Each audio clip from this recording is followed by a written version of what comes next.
Hello అండి, అందరికీ నమస్తే. Welcome back to our channel. ఈరోజు మన వీడియోలో బియ్యం కుడుములు ఎలా ప్రిపేర్ చేసుకోవాలో మీకు చూపించబోతున్నానండి. ఒక్కసారి కనుక ఈ పద్ధతిలో చేస్తే కానీ మీకు బియ్యం కుడుములు చేసుకోవడం చాలా ఈజీ అవుతుందండి. అలాగే సూపర్ సాఫ్ట్గా ఉంటాయి. బియ్యం పిండి ఉడకపెట్టే పని లేకుండా అప్పటికప్పుడు చేసుకోవచ్చు. ఎక్కడ కూడా గట్టిగా లేకుండా స్పాంజీగా టేస్టీగా ఉంటాయండి. అసలు కుడుము అనేది ఎక్కడ కూడా గట్టిగా ఉండదండి. అంత సూపర్ సాఫ్ట్గా ఉంటుంది. చాలా రుచిగా ఉంటుందండి.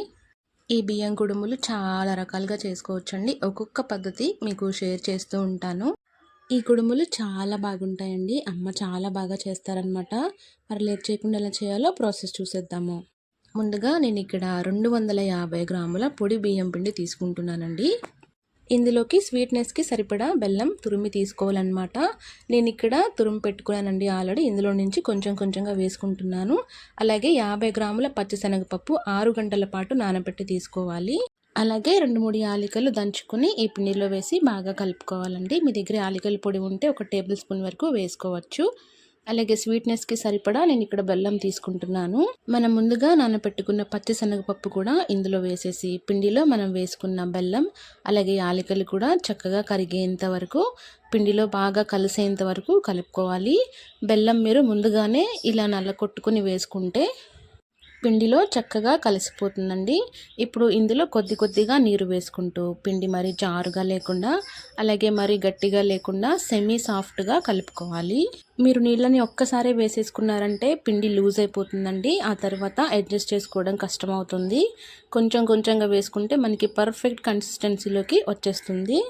ఇక్కడ మీరు తడి బియ్యమైనా వాడుకోవచ్చండి. మీరు ఒకవేళ తడి బియ్యం వాడుకుంటే కనుక కొంచెం గోరువెచ్చగా ఉన్న నీళ్ళని వేసి కలుపుకోవాలి. ఇప్పుడు పిండిలో బెల్లం చక్కగా కలిసిన తర్వాత చిటికెడు ఉప్పు కూడా వేసుకుంటే రుచి చాలా బాగుంటుందండి. మరి ఎక్కువ వేయకండి, సాల్టీగా అయిపోతుంది. చిటికెడు వేసుకుంటే సరిపోతుంది. అలాగే 1 లేదా 2 టేబుల్ స్పూన్ల వరకు నెయ్యిని వేసుకుని పిండిని మరి కాస్త కలుపుకుంటే చక్కగా ముద్దలా వచ్చేస్తుందన్నమాట. ఇలా కలుపుకున్న పిండిని మనం నానపెట్టుకోవాల్సిన అవసరం లేదండి. వెంటనే కుడుములు వేసేయచ్చు. చూడండి, పిండి కన్సిస్టెన్సీ అనేది మనకి ఇలా ఉండాలన్నమాట. ఇప్పుడు ఈ పిండిలో నుంచి చిన్న చిన్న ముద్దలు తీసుకొని కుడుములుగా ఒత్తుకుంటే సరిపోతుంది. ఈ ఇడ్లీ పాత్రకి మీరు నెయ్యి కానీ నూనెని కానీ రాయాల్సిన అవసరం లేదండి. మనకి వేసుకున్న కుడుము చక్కగా వచ్చేస్తుంది. ఎక్కడ కూడా అతుక్కోదనమాట.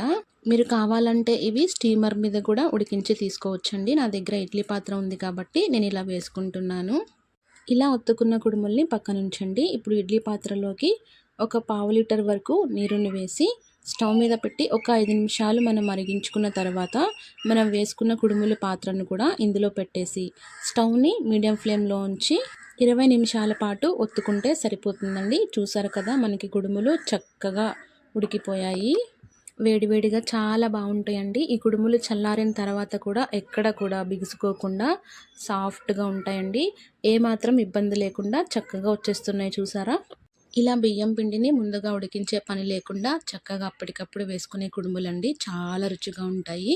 మధ్య మధ్యలో శనగపప్పు తగులుతూ స్వీట్నెస్ తగులుతూ తినే కొందికి తినాలనిపిస్తుంది అనమాట.